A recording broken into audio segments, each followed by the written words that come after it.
What's good, y'all? Welcome to the very first episode of our show, the Black Experience Podcast. I'm your host, Jordan Jones. Joining me at this table, we have Nate Jordan. What's up, y'all? David Forbes. Hey, everyone. How's it going? Ryan Mark. What's good, everybody? And Aisha Wilkinson. Hey. Now, like I said at the top of this episode, this is the very first episode of our show, so I'm sure you're wondering what exactly you're getting into right now.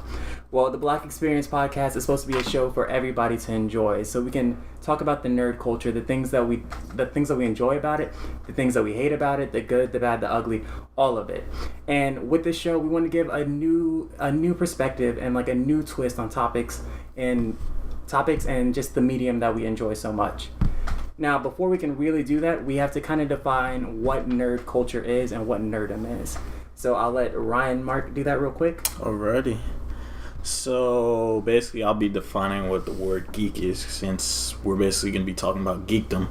So the word geekdom is a slang term used to describe an eccentric or non-mainstream person. The word typically means an expert or enthusiast or a person obsessed with a hobby or intellectual pursuit.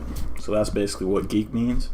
And yeah, we'll be discussing that. Any of you guys got anything to say about that definition? I know Aisha was kind of having a problem with that definition before. I don't know. Y'all start us off. Okay, well, before we dive into the show, now that we have a definition of what nerdom is, what geekdom is, let me just tell you a little bit more. This show is going to be separated into two segments. The first segment is where we'll discuss the topic of the week. This week we're talking about nerdom in Black culture. That's why we had to start off with that definition. And then the second segment, we're going to do a book club style review of a movie, a TV show, comic book, manga, anything that we want to discuss and kind of give and kind of tell you guys about what we thought about it in this new experience and this new perspective. For this week, since it is our first week and we couldn't give you guys a heads up before of what we're going to talk about, I decided to go with a show that everyone's probably been watching, Dear White People. There's been a lot of controversy around that, whether it's racist, whether it's not. So that's what we're going to start off with this week. Does anybody want to break the cap, break the seal? On Dear White People? On Dear, or just the Black college experience. Nerdom in Black college. Break the seal on being on the nerd part, or on the nerd part. On the nerd part in college. Yeah. Truthfully, I feel as if being a nerd in college is a lot more acceptable than being a nerd earlier in your life. In college, there's a bunch of different people you can meet within multiple different communities where you can really relate to them. So I feel like it's more socially acceptable to be a nerd in college. But even with that being said, college still has a social construct. Hierarchy. Yeah. So some people fit in some categories, some people don't. I don't know. I mean, I feel like I can talk to anybody. I can relate to multiple people. So yeah, but I mean, I personally like a lot of the stuff that people would consider geek stuff. I like sports, all that kind of stuff too. So I'm kind of all over the place. So I like a broad range of things. So I feel like I fit in multiple different, I guess, categories. Yeah, that's interesting to me because you just said we're talking about nerdom and geekdom and being a fan of things, but you just started off with I like sports, and that's something that I think is especially relevant right now, is that what nerdom and geekdom is. The definition has kind of been redefined. It has become just being a fan of something. It's lost the whole I'm a fan of something obscure. It's not oh, these kids play D&D, they're nerds. You can be a nerd about anything, and I think that's a really good thing. Yeah. Now that everyone has their own little cliques and everyone has their own little microcosms or whatever. I don't know if that's the right word to use, that they want to try to fit into. I agree with that. I definitely do agree. You can be a nerd, sports, comics, TV shows, movies. I would say, things. like being a nerd helps relieve stress too, man. You know what I'm saying? Yeah, it's something fun to do. Having to being able to come home and be yourself. And be truly who you are. It helps. Nerd helps. I agree. Yeah, I feel like with nerd and geeks, I feel like it's more denotation and connotation, which is the primary difference. With what you were saying, being a nerd, you could be a nerd about just about anything that you are well informed about or very passionate about. You could be a nerd about sports, you could be a nerd about comics, about books, about anime, or any of that. Whereas when we use the term geek, that's more of the obscure. That's more of the out there realm, the thing that's not a part of mainstream or popular culture. So like when people call me, when somebody says that they're a nerd, I know that they're passionate about it, and they're most likely well informed about it. When somebody said they're a geek about something, I typically assume that it's something that's not more well known. Yeah, well known or acceptable. Okay. That's good. Okay. I would say, I guess, not going to HBCUs kind of help in a sense because we don't have that pressure to to live a certain way or to be a certain type of black, in a sense, True. So I mean, I think that helps as well. Like relieve some of that tension on campus and everything. Yeah. I kind of feel a little bit differently about that as well because I feel like within PWIs, like when you're a black person at a PWI, your primary identity is that you are black.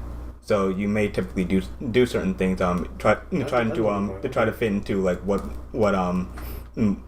people see black people as, specifically what other people not other people but what other black people see black people as in order to just like fit in. Whereas at an HBCU, black is not your primary identity because everyone there is black or close to everyone else. So like so I feel like with an HBCU, you may or may not have more freedom to like be yourself, to express your interests. So, or what you're saying is that you feel that you can't being a nerd while black. Yes. You're saying that that's something that you do to express yourself, but you can't do that at a PWI?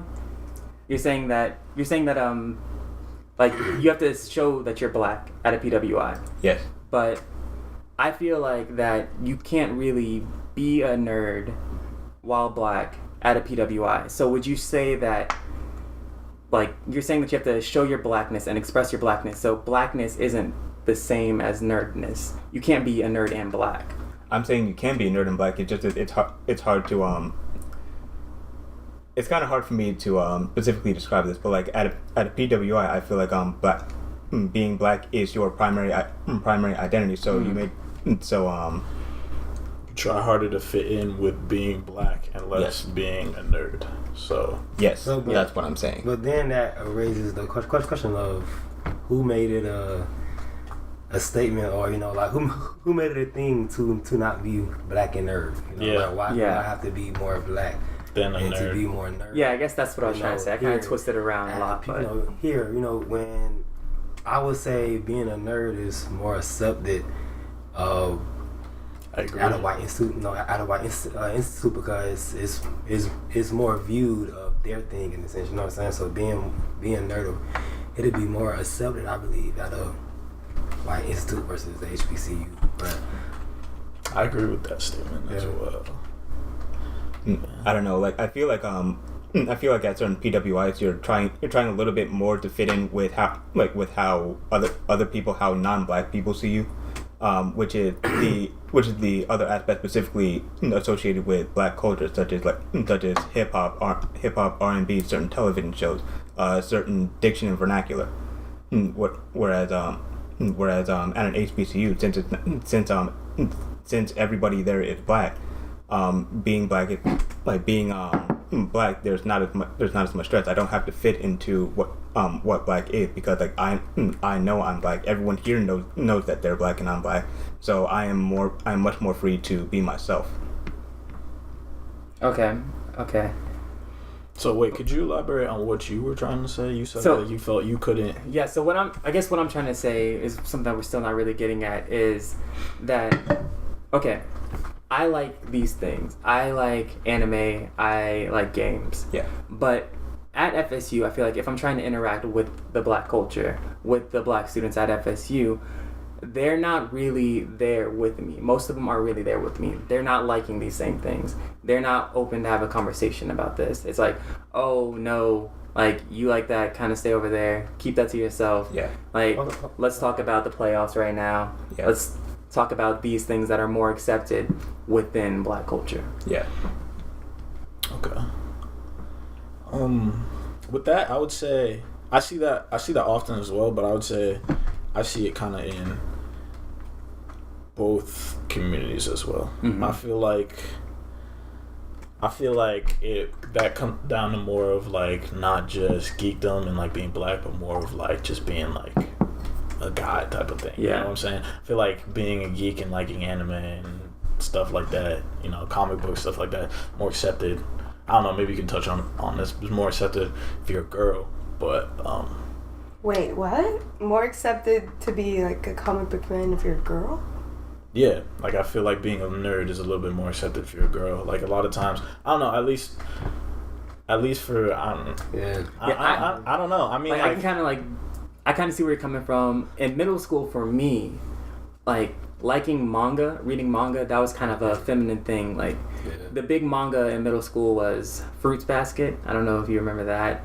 Everyone is like in love with Naruto or Sasuke, and everyone's kind of focusing on these Bishonen. Bishonen means like beautiful boy in Japanese. I don't want to get into that, but like focusing on the more female characteristics of the nerdum things, and that's what manga was doing. So I don't think that that's a thing, because I feel like, in a sense, when I say the things I like if I say, oh, I like this anime, or oh, I like this action anime or something like that, people are like, why are you watching that kind of stuff? Why aren't you watching Love and Hip Hop and doing makeup videos and doing things like that kind of thing? So I guess there might be like a female like aspect of it, but for a black female, for me, I don't feel like there is any like necessarily more any acceptance. More acceptance for me. Maybe for a different race, but not for black females. I don't know. I mean, where I was kind of going with that was more of like, I don't know, for me, I guess, for me, kind of when I always said like I like certain things, like you were like, I was looked at and I was called like lame or whatever, and it was like, I know you like sports, put that stuff to the side, let's just focus on like the manlier side, I guess. I don't know. I mean, like, I guess if like, because people consider sports manlier and stuff like that, so that's where I was kind of going with that type of argument. I can agree with you, because the way, like, I guess maybe not necessarily how society wants to see the black man strong and not see him watch anime, not see him like play with amiibos, or just like they want to see him play Call of Duty, they want to see him play 2K. Like, there are things that are like that. So So do you think that's why Call of Duty, 2K, those are more accepted as nerd things that are okay? Like the Marvel movies, like those are things that the black community has accepted. I would think because you know, those games involve shooting something, it involves, you know, killing something. Yeah.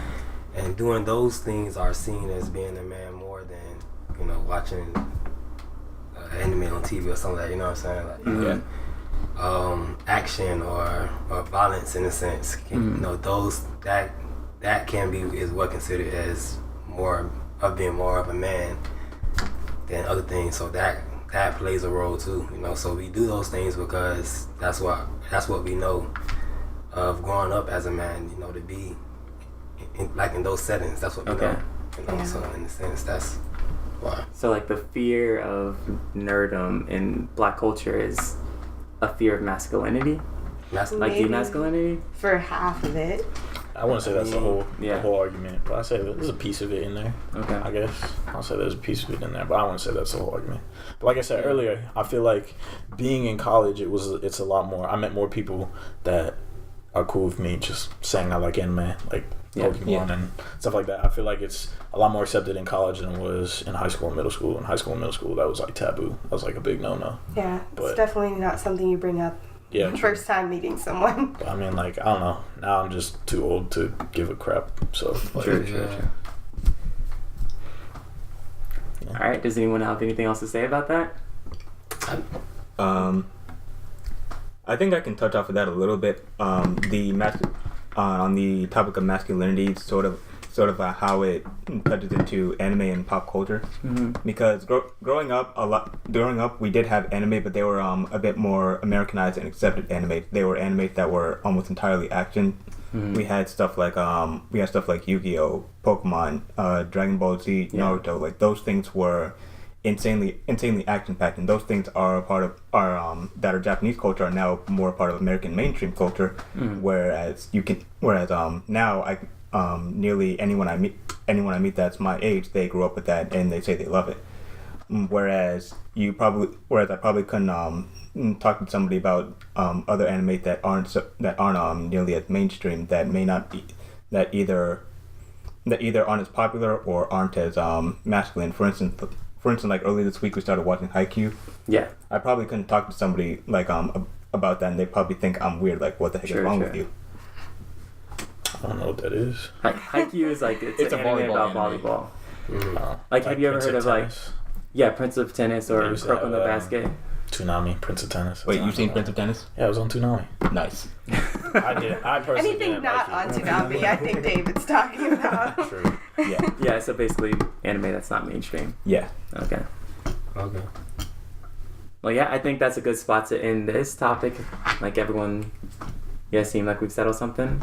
All right, well then we'll move into the book club style review of Dear White People. For this week, we only watched the first 5 episodes, so we'll start off there. Does anyone have anything to say? I do first. Firstly, if you guys have not seen the movie, I would advise you seeing that first, because there's a big part of the movie that's touched on in the Netflix series. Basically, it's leading up to this big blackface party, and then the Netflix series takes place as to what goes on after that party happens. So if you guys have not seen the movie, I would recommend you doing that first and then seeing the Netflix series. Yeah, and I've seen the movie too, so me and David are the two that seen the movie and then watched the series. And then everyone else just watched the series, so I guess you'll get like a different perspective. Yeah, so a perspective of like who knows what happened prior, and then just a standalone series only. So, like, overall, what did you guys think of it? What did you think of the first 5 episodes? It was pretty good. Yeah, I mean, I would say it's needed. You know what I'm saying? Yeah. These are issues that we like to, I guess, fight for in a sense. You know, but we don't really address them at the source. We just like to brush over them or be mad for like 5 minutes and then get over it the next day. But it is at the right time. It's definitely not racist against white people. I think that's like the big connotation that everyone thinks it's like about, and it's not. I think there's a lot of anti-black in the series, talking about what black people do during certain situations, and you get to see like, oh, we do that, and we probably shouldn't do that. That kind of stuff. Yeah. Kind of depicts college life for black students, like the black side of the campus for people that aren't on that side. It really kind of depicts how that goes. I wouldn't say it's necessarily to a T, but it kind of it touches on little things that you see here and there. It's extreme, Yeah, it is definitely extreme. It is definitely extreme. It is definitely that interesting. Never leave campus. Yeah, agreed. Never leave campus. It's definitely something. It is. But it just gives us like a nice little taste of what things could be. And in a sense, it just makes you aware, and that's I guess the issue. Yeah. Not being aware of what's happening. That's really what the show is supposed to do, make you aware. And I think the characters give a good, different perspective. You got one character that's the black activist. Then you got one character that's like the black activist, but low key sometimes not. Not right. And then you have a girl with her identity crisis that's black, but she doesn't know which fence she wants to be on, or even know why there's a fence at all. It's the same thing with the males too. You have a guy who he doesn't know he's gay or thinks he's gay. You know what I'm saying? Like struggling with sexuality. He really can't make his mind up, but he like kind of did in the sense. Yeah. I mean, that happens. That's in life. And then you have the guy that Troy. You had the guy who wants to be that strong, masculine, and then he's like... He also wants to just the chill. stereotype, Yeah. in college.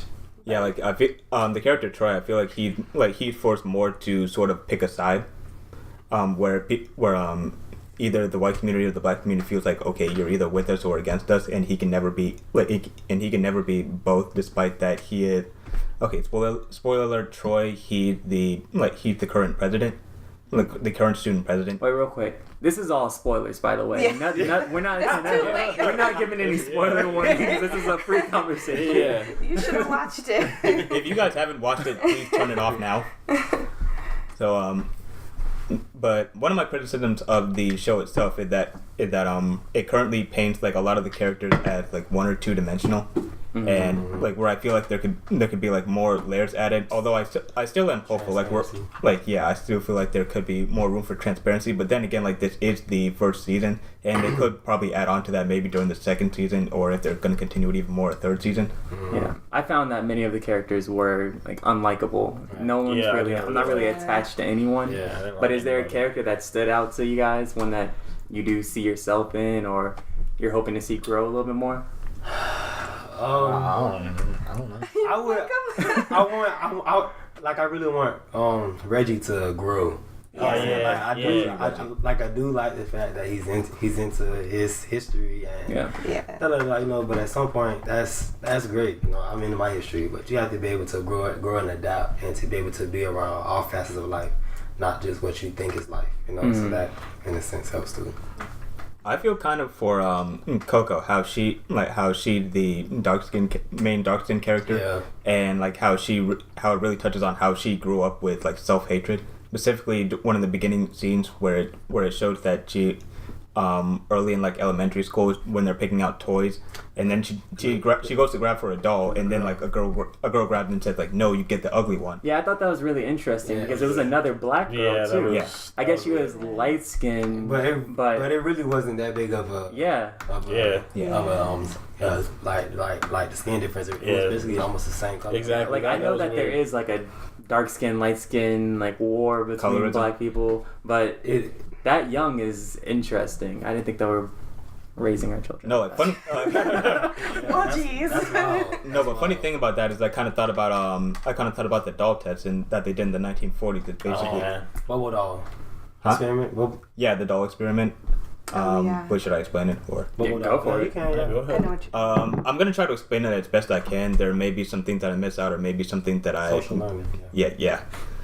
But basically, the doll test was a experiment conducted in the 1940s about like beauty standards, and where they would have black little black girls come in, and they would sit them down with either a white doll and or a black doll, and the person who was conducting the experiment would say, show me the doll that you think is beautiful, and the majority of the people, they picked the white doll, and the person that was conducting the experiment, they always asked why, and the black girl would say because she's white, and the second part of that would be, okay, show me the doll that you think is ugly, and they would pick up the black doll.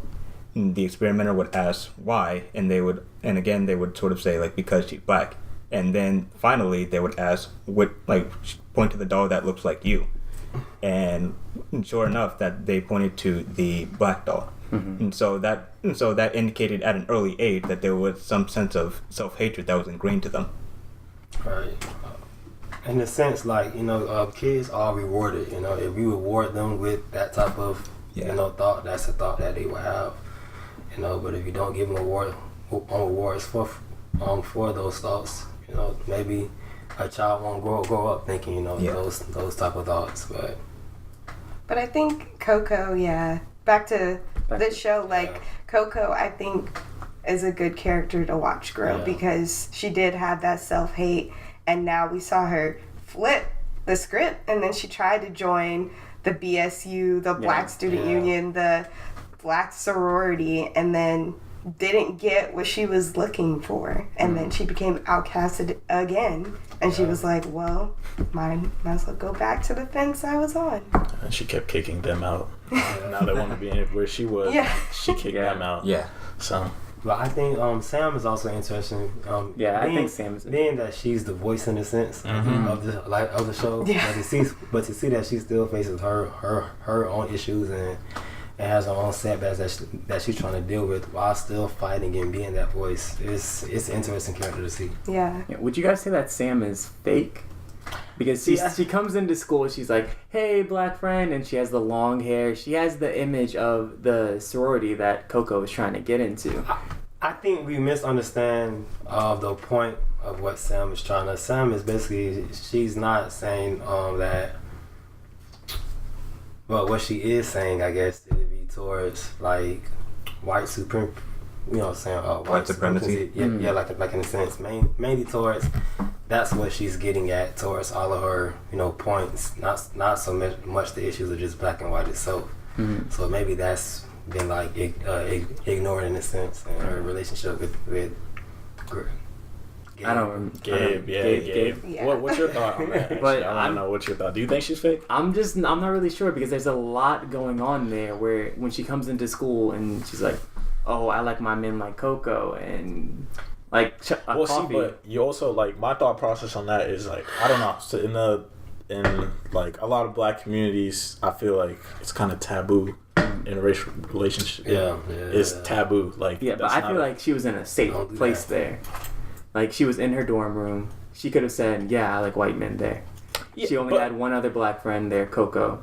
She could have confided in those girls. True, but wasn't that the beginning of their relationship? That was early on. I mean, I wouldn't say it's the beginning because after the white girls left, they were doing the whole Dear White People thing. Dear White People were there kind of roasting everyone. True. So I think you kind of have some sort of familiarity at that point. True. But I don't think their relationship was strong enough at that point for her to be like, oh yeah, I like a white guy. I guess I don't know. I mean, It's hard to say. It's hard to trust Sam. Yeah, It's it really is. I hard agree. to trust I agree. Sam. Is it- She called the girl like her best friend, right? Oh, Yeah, she At did. some point, they grew into like a best friend role. You know what I'm saying? Yeah. Yeah. She could have been able to say something. She It's could've. hard to Agreed. trust Agreed. Sam. Agreed. It really is. Yeah, no, I mean, like you said earlier, honestly, all these characters kind of have like, it's hard to really root for any of these kids. They all have something that's just like, why are you doing that? Why?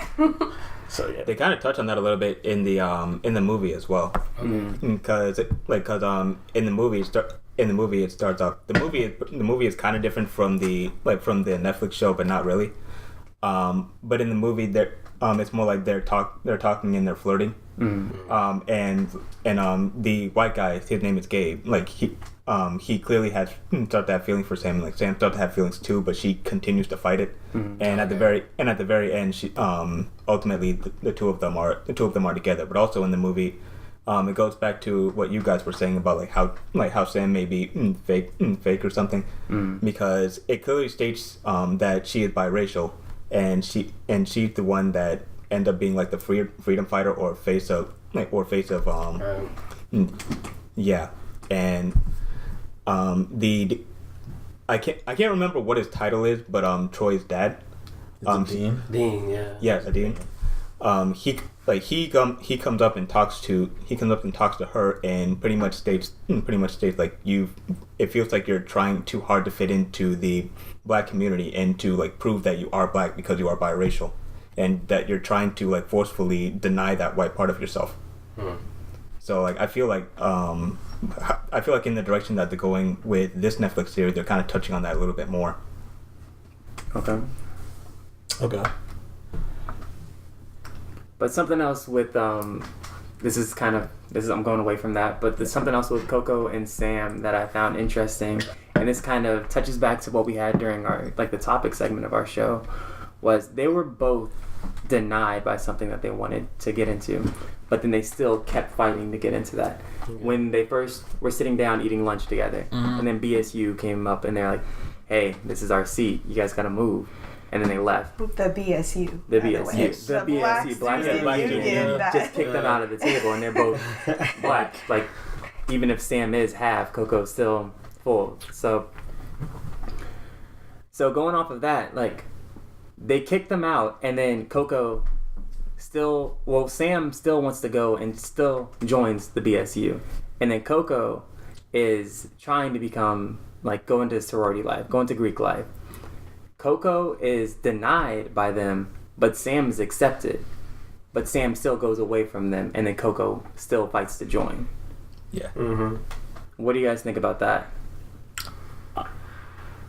I mean, like, see, the way the show, like we said earlier, the show is super extreme. Mm-hmm. So, like, when you watch it, I feel like it kind of plays on the type of, like, people want, I don't know, I guess it's kind of like the whole thing, people want what they can't have. Yeah. You know what I'm saying? Sam was all like, I don't really want to be a part of Coco. Was like, oh, yes. Yeah. Of course. You know what I'm saying? Like the anything time. you say is right. Yeah, exactly. Like, When she got it, she ain't even want it. Yeah, exactly. Exactly. So, like. That was sad, too.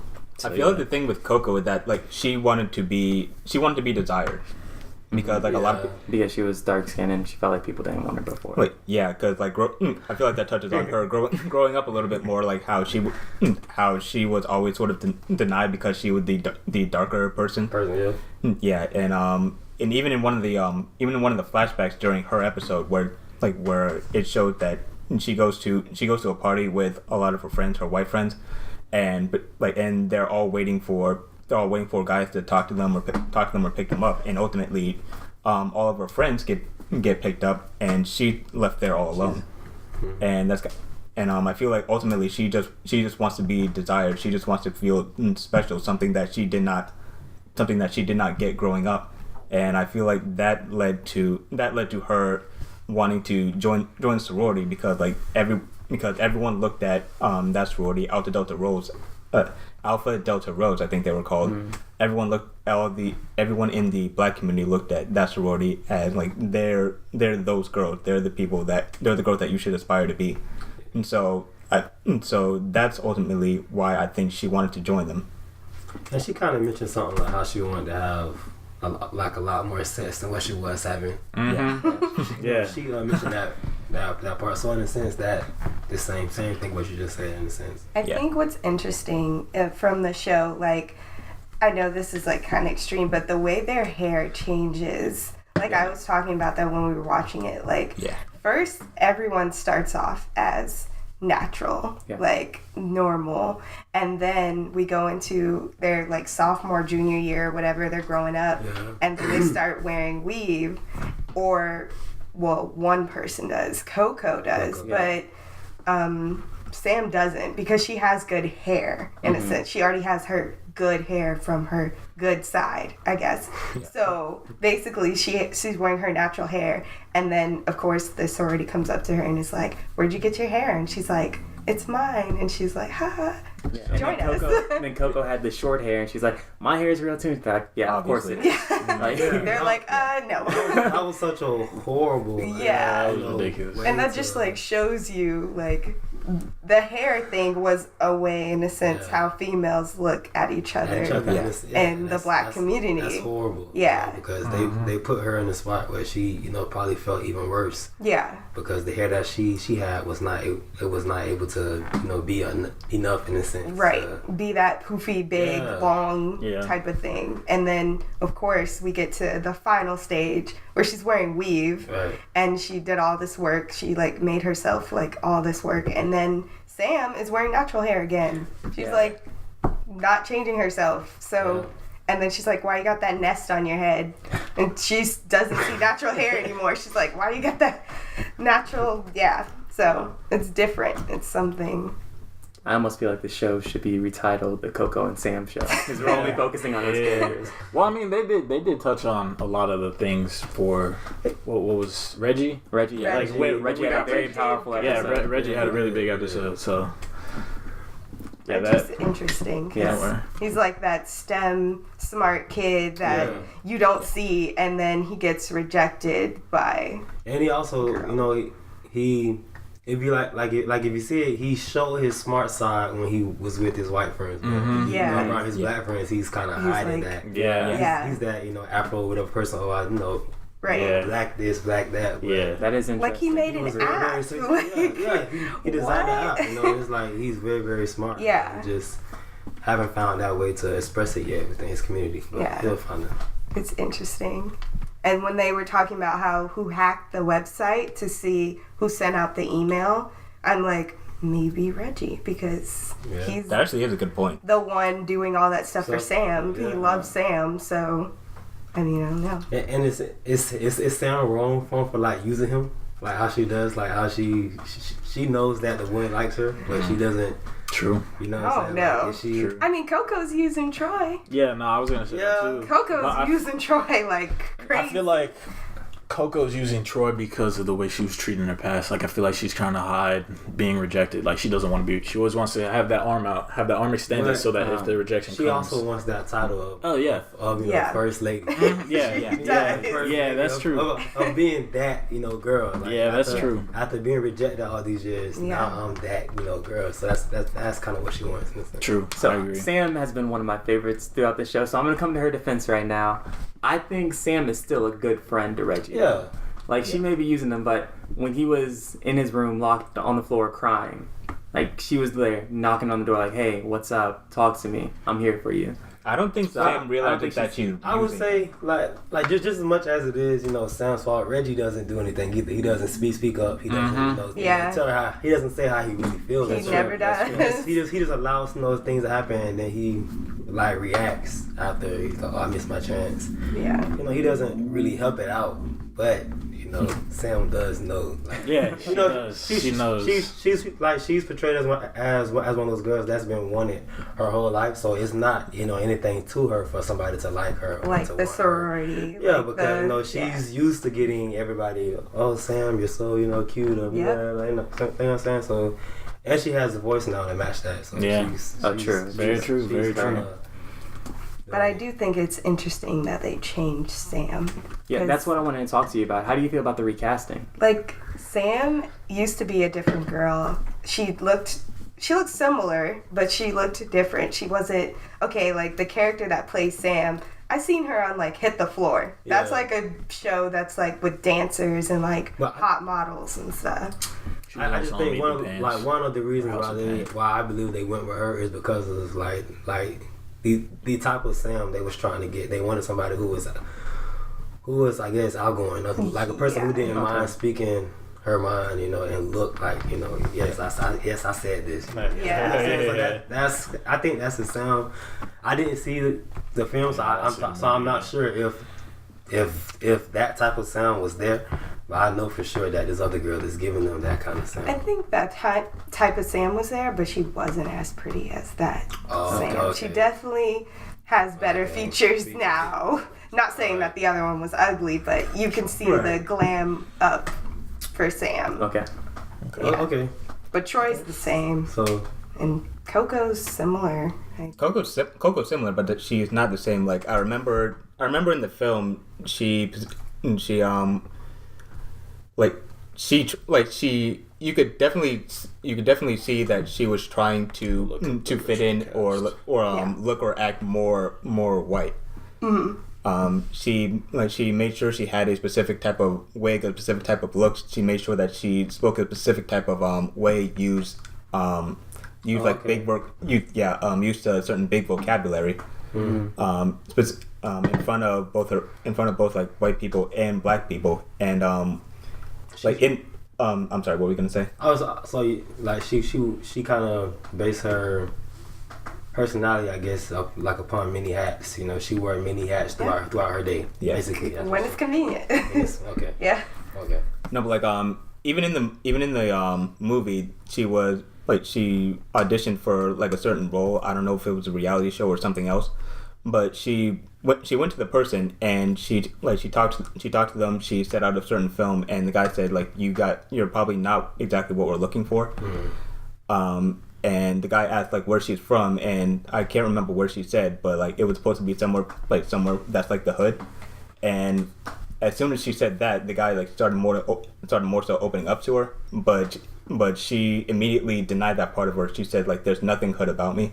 Mm-hmm. And then the guy sort of got closed off again. So you could tell definitely in the film that she was going for a specific image to be proper, to be I don't really want to say this, but to be bougie, I guess. And to be more high end, like she doesn't want anybody to assume that she's from a hood, that she speaks informally or anything like that. And she. So I have a question. So is that drive to not be like the hood? Is it because she wants to like she wants to. Is it because she doesn't like the environment that it entails, like being in the hood, or is it because she doesn't want the I'm from the hood to define who I am? Like, is it? I think it's the second one. Yeah, I think it's the second one. The second one. Okay. That also reminds me a little bit of, I don't know if all of you've seen this, but How to Get Away with Murder. I haven't seen. Yeah, I the have. character. Yeah, the black girl there. She doesn't Yeah. want to. I can't think of her name. I forget her name too. I but know she who you're doesn't talking want to about. like. Michaela.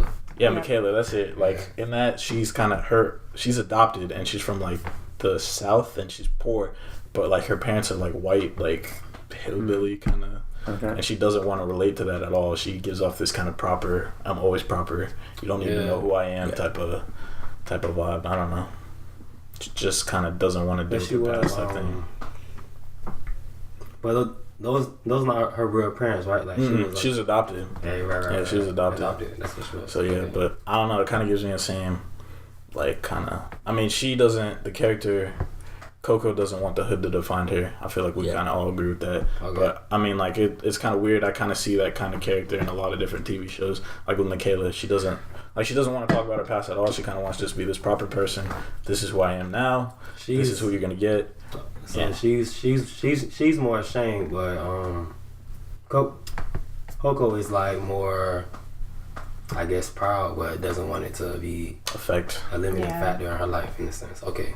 In the show, they do paint her a little bit differently because I do remember in the movie, we all went over how she always talked proper and everything, but then when she saw that wasn't working for her, specifically to get the part that she was auditioning for, she almost immediately changed up. Like she started wearing, like she wore a weave. She started being informal. She started using slang. She started using specific black vernacular, and after that, the guy said like, hey, there's a part that's opened up. Like, do you want to join or do you want to look into it?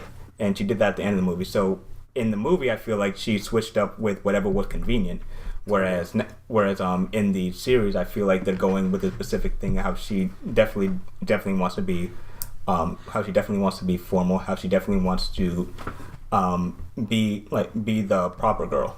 Okay.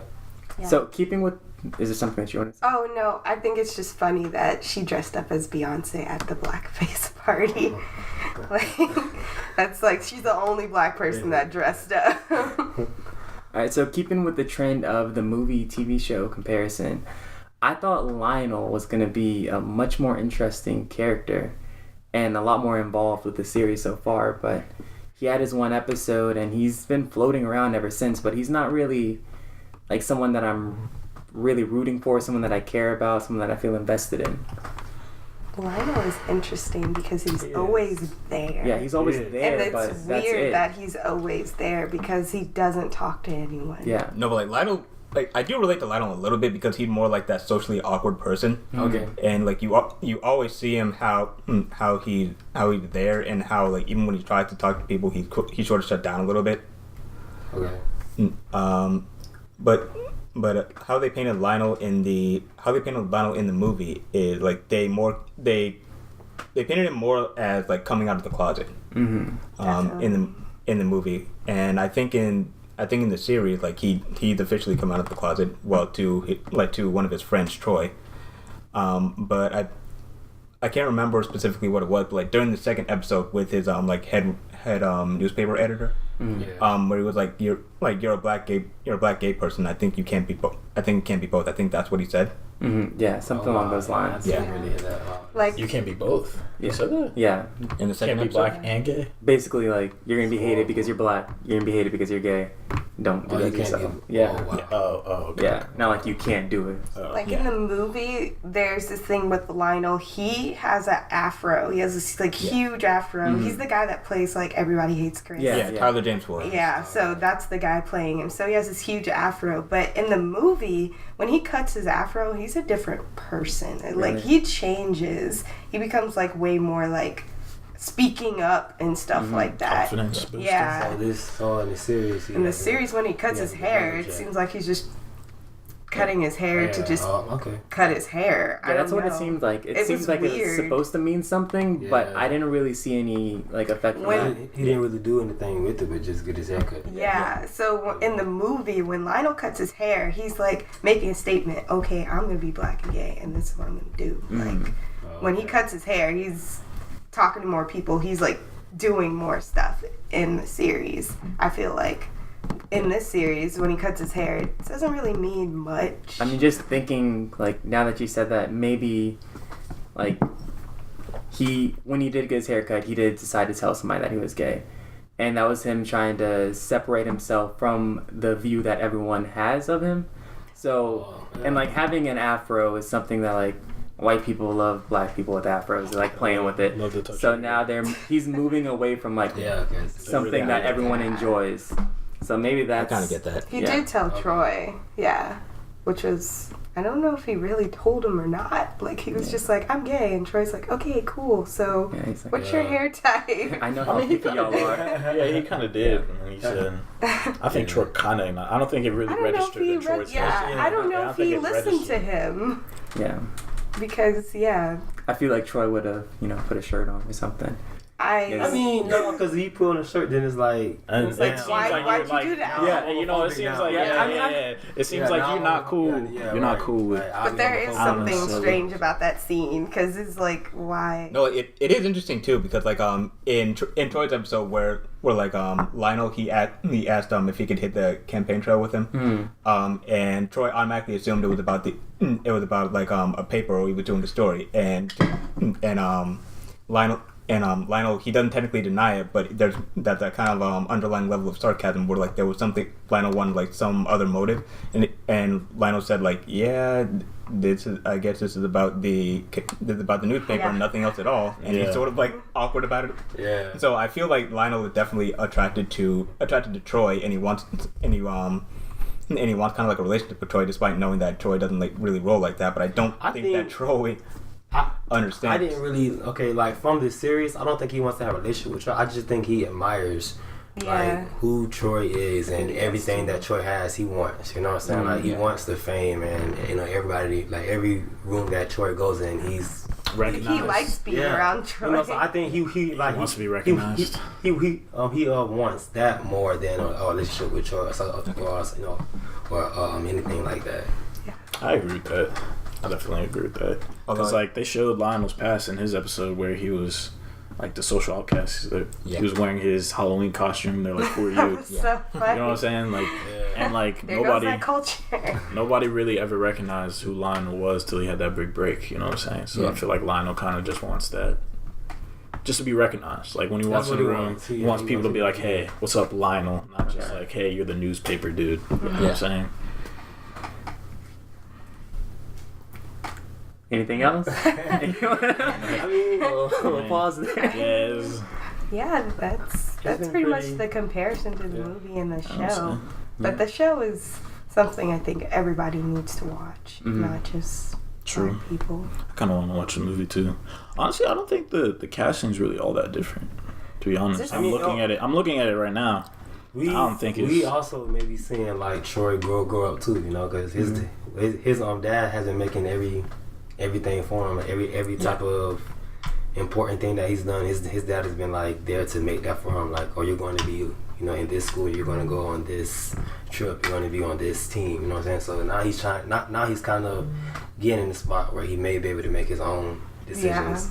And then we can really see who Troy really is. Versus who this guy that we see. He didn't even vote for himself. Like that. That's rough. It's basically his dad right now. So we'll probably get to see Troy later on in the series. Interesting thing about that, like, in the movie, I specifically remember a talk between, like, Troy and his dad, where, like, his dad kind of blew up on him, but he specifically said, like, you will not become what they are, like, they referring to the black people. Okay. So his dad is definitely trying to groom him to be this specific proper black person that's more respectable, and he doesn't really want him to associate with the other black kids because of that. And I think they touched on it again in the Netflix series where his dad's trying to live his dad's trying to live vicariously Through him. through his son, so he can accomplish Troy, what right. like That's he why Troy what like has only his made dad did. decisions Yeah, on- more than he can on do. himself. Okay. Is there any character we really didn't talk about? Was that all the characters? No, I think that was everyone. Yeah, that we That's seen. everyone so far. Yeah. We ain't talk about. Well, I don't have too much to say about Sam's best friend. That's it. Oh yeah. Oh, The one Joel. with the braids. Joelle What is that her name. wants Joelle. Reggie? Yeah. Oh yeah, you can tell I she think likes that's- Reggie, yeah. Is she gonna have her own episode? Probably. Maybe. Yeah. Maybe. Hers probably is. Probably It next should be Probably the next. next one. Yeah. Yeah, that's probably the next one. Maybe the we'll only touch on that. She's the only one left, I think. Yeah. Like as in the main character. She's interesting I mean, too. there might be Gabe, but like so far he hasn't really come off as an important character. He's only been in like 2 episodes. Who? Gabe, the white Oh, boyfriend. Gabe. The white Oh, boyfriend. wow. Yeah, I was like, wait, what? Remember? Y'all don't even know his name. He's not that important. He's not that important. No one remembers. Gabe. I think her best friend is interesting too, because is she like a replacement for Coco? Or I don't know. I don't know where she came in. Yeah. We don't When know, did she we don't come know in? the backstory of that yet. Yeah, like how did she? Because they had to be newer, right? Yeah. She's newer. Mm-hmm. She had to come Recently. somewhere. Gabe's character is actually interesting to me too. I don't know, just like the whole dynamic of what Yeah. he wants to be. You know, he wants to be the boyfriend. He wants to be seen. He wants to be claimed. She's trying to hide him at first, just because it's taboo to be with this person and be who she is. So I mean, I don't know. His character's kind of interesting to me as well. Yeah.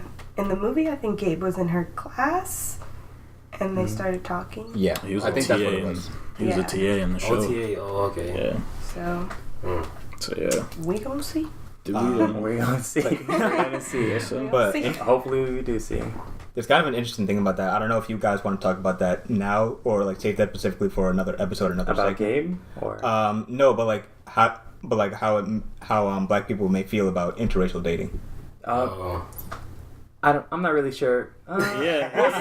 That sounds like That's another right. 30 minutes. Yeah, no, that's Another okay. episode. I think- That's what it is. Yeah. Okay, but what do you guys think? The next 5 episodes is good for next show?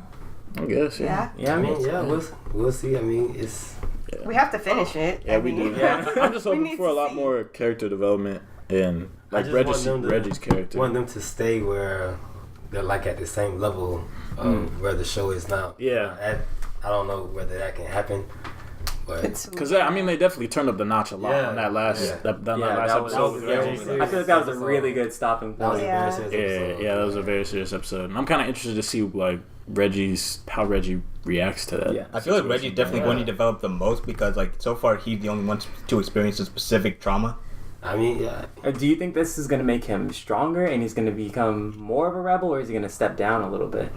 I feel like there's going to be like multiple levels to it. I feel like after experiencing that trauma, he's going to do like some kind of unhealthy coping mechanism. He's going to go to like either drinking or smoking, or like may act out a lot more. Yeah. But I feel like ultimately he will come out stronger. Okay. That's because seeing him in his room like that and him walking away He from the shut party, down. it looks He like shut he's down. about to Yeah. kind of Disappear. dampen himself. Yeah, disappear a little bit. in a sense, I mean that's the PTSD that we grew up with as being black, being black people, having it's not really a fear, but having that issue of being black anywhere, Yeah. Yeah. and having a gun put on you for no. I think he apparent lost reason. his like masculinity when that gun Yeah. was like right there. That's a very was like- serious moment. Yeah, that's a scary That situation. gun in your face is. If you haven't experienced it, that's a life changing thing. That's a scary moment. Any wrong move, You have no power at that time. Yeah. you really don't. Yeah. They None really whatsoever. didn't think he was a student. And everybody was saying like he's a student, like Yeah. even the the white guy's people. house And Yeah. Even the the fact guy who was- that they assumed that he wasn't a student there Is beyond. Crazy. Yeah, that was wild. Yeah. it was. Really was. Crazy episode. Yeah. But thank you for joining us on the first episode of the Black Experience podcast. So next week or next episode, we're going to do the remaining of the series, episodes 6 through 10, I believe. Yeah. But yeah, once again, thank you for joining us. We hope to see you next week. I'm the host, Jordan Jones, and then we have Nathan, you. David Forbes. Ryan, how's everybody doing? Aisha. all right, see y'all. Bye. Bah.